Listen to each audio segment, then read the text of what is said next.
because, you know, all homeschoolers do is party. Good morning. So I have to be honest, I am doing this collaboration on a day in the life of a homeschool mom with Christy over at One Blessed Mess. I'm gonna go ahead and stick the playlist down in the description box below, so you should totally check them out. But the thing is that every single day in our life of a homeschool family is completely different. So what I did is I'm gonna pull out these little days of the week and I'm gonna pick one. Shuffle them up, pick one. Okay, what day is that? It says Monday. All right, that's gonna be interesting. All right, let's go. Happy Monday. Good morning. It is a little bit after 7 and we are getting started with our day. Everyone's asleep except me. We have occupational therapy for Naomi at 8. That's my alarm clock. And yes, I am Wonder Woman. We have Naomi's occupational therapy at 8 o'clock, and she usually brings her breakfast with her because we're really working on feeding therapy right now. So I'm gonna get breakfast ready for her as well as all my other kids.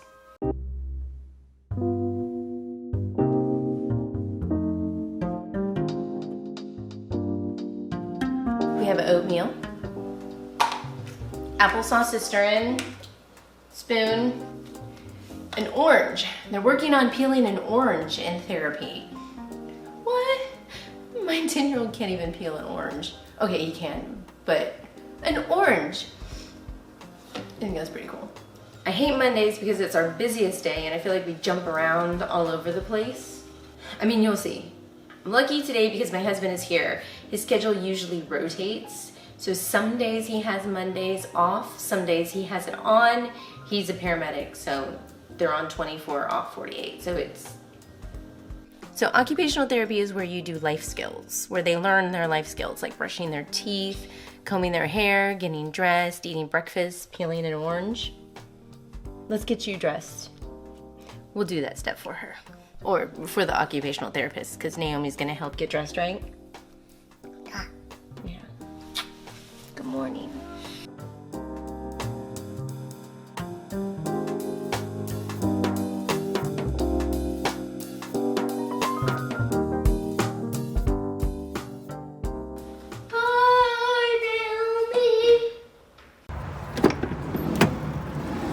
Hello. You ready to go? Ta-da! 1, 2, 3. Oh. 1, 2, 3. There we go. No. Come here. There you go. Here you go.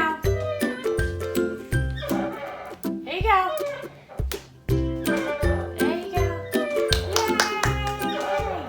So for school today, we are only gonna do a half day.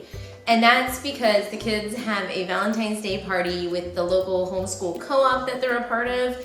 I'm not crazy about all the candy and the Valentine's Day thing, but Isaac's best friend is gonna be there. And my best friend is gonna be there. And my best friend is gonna be there. Yes, homeschoolers have friends. Usually when I do half days like this, we focus on the core subjects. And the core subjects in my household tend to be the reading, the math, and piano. They're gonna read, they're gonna do some silent reading, they're gonna do their math, they're gonna practice piano, but I also wanna do American history, and today we're finishing up World War I, which has been quite interesting studying it with a 10-year-old and an 8-year-old and a 6-year-old. We did start the morning off with a very intimate Bible study. I didn't record that because I wanted that to be private, but we're gonna go ahead and get started with our school day, and every one of my children picks out what they wanna do. So one of my sons decided he wanted to read, Hannah wants to read, and Isaac's actually gonna work on his IEW. Ethan is in a transitional phase where he just finished 2nd grade language arts, and now he's moving into 3rd grade language arts. And yes, it is February. So one of the beautiful things about homeschooling is when you finish a curriculum, you just start the next one. You don't take a break or anything. And he finished 2nd grade language arts only. So I'm not waiting to finish math. I'm not waiting to finish something else. I'm just gonna move on into the next book. And I am switching curriculums this year. I haven't been really happy with what I used for him. And so I'm gonna switch over to master books. I use this with all my kids. You can tell. It's done. It's the Ordinary Parent's Guide to Teaching Reading. It seems to be going well. I just feel like I need something else. I know you probably want to comment down below, and I know what a lot of you guys are thinking. I know some of you are thinking master books, which I might explore that for her. I'm thinking about it. So it's about 9:15. We're gonna get ready to go to the Valentine's Day party in about 20 minutes. Eric's gonna be walking through the door in a couple minutes, and I'm gonna get the baby, get the kids, and we're just gonna head out. But I did pack some Valentine's Day cards and treats. All right, this is what we have. They said they wanted us to bring a snack. I'm bringing Halos. This is way more healthier than probably what they're gonna have. The one thing I really like about IEW is that it helps them make choices. So for example, this morning, my son, he was rewriting a story, like a keyword outline, and he had to replace some of the verbs, like give them strong verbs. So what I did with him is I said, you know, you have to find a strong verb to replace with. You could use any verb in here, replace any of these verbs. I just want I wanted 3 verbs replaced with a strong verb. I gave him a book. He had 3 books to reference through as long as he knew where things were. I guided him, but he was the one that made the ultimate decision in the end, what verb he picked and what verb he replaced it with. So it's a great start. I really like this curriculum. That's just one of the aspects of this curriculum. I just heard the door slam. I think Daddy's home, so I gotta finish my salad. So now we're off to the Valentine's party from 10 o'clock to 12 o'clock. When you're a homeschool mom, especially for the younger ones, sometimes you have to be proactive when it comes to making sure your kids have friends. The party was great. It was about 30 kids, elementary age, a variety of crafts for everyone, from stained glass construction paper to bird feeding nest. I even got Naomi to make some. There was plenty of food, even healthy food. And of course, socializing with friends, games, and a Valentine's Day card exchange, of course. Now, Naomi lately has been showing me that she gets overstimulated very easily. And this usually happens when there's a large amount of people, it gets too noisy. So what she does is she will find a corner or hide or just leave the room and try to open the door to escape. Oh, it scares me to death. It's definitely not the most fun part about being a special needs mom. Okay, so it's about 12 o'clock now. The party is over. I am exhausted. And we are gonna go home, make lunch just to take my daughter back out to do American Heritage Girls at 2 o'clock. And I found out today we have another party to go to this Friday with this co-op. They're doing something a little bit different because, you know, all homeschoolers do is party. Party time. All the time. Every day. Yay. My kids are sugared up too. This is gonna be fun. Party.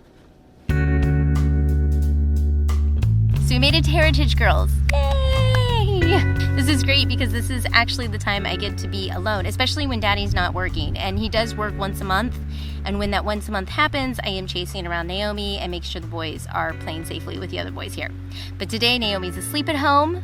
I fed both Hannah, Ethan, and Isaac, and the boys are doing schoolwork with Daddy, and I don't know, I'm by myself. What do you think I should do? Well, actually, I do have to write some lesson plans and do some grades because I do teach at a homeschool co-op on Tuesdays. I teach 3 classes. I teach a middle school science, upper elementary science, and then a Lego robotics class. I gotta get those ready. It's a paid gig, so there are some high expectations. And then after this, we get to go to ballet and gymnastics. Could you imagine what my Mondays look like when my husband's not around? It's not that bad because we don't have the Valentine's Day party, but we do have therapy at 8 o'clock, and we bring our schoolwork with us. Next year, I'm gonna figure out how to make this a lot less crazier. It's just I've already put in all the commitments to all these things and paid everything, and so we're in for the long haul, at least till May. But I've learned my lesson not to do this again. I swear I was in that house for like maybe 30 minutes, and now we're out the door again. I gotta get the keys. Where's the keys? I don't know. I gotta get the keys.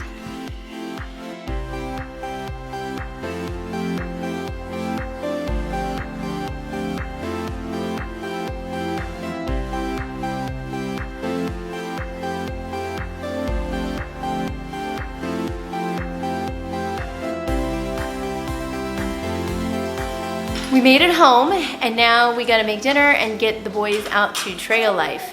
I know, the day's not done. We're gonna have girly time together.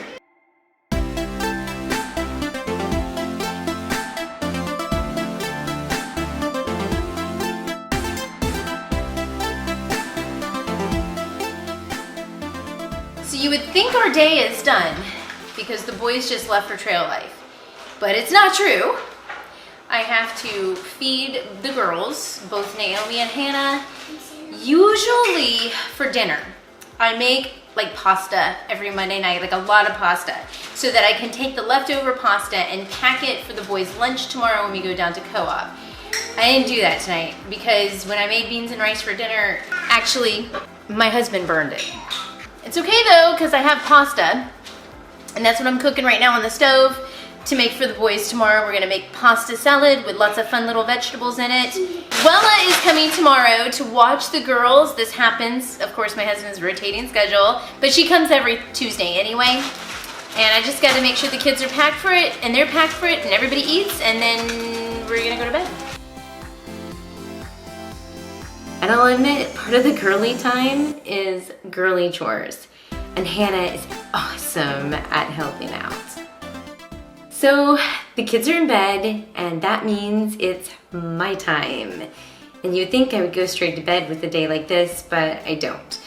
I sat at the computer and I finished up some lesson plans, graded some papers, and yeah, I edited some videos because that's kind of what I do. And now I'm recording, so it's getting late though. It's after my shower. It's now, I think, 11:30.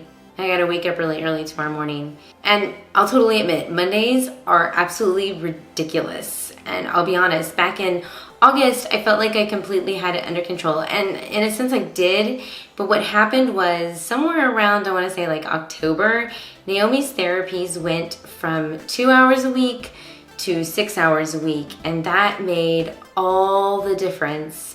When I tell people that, they're like, well, can't you tell them not to do as many therapies? But in my mind, I'm like, Naomi needs her therapies.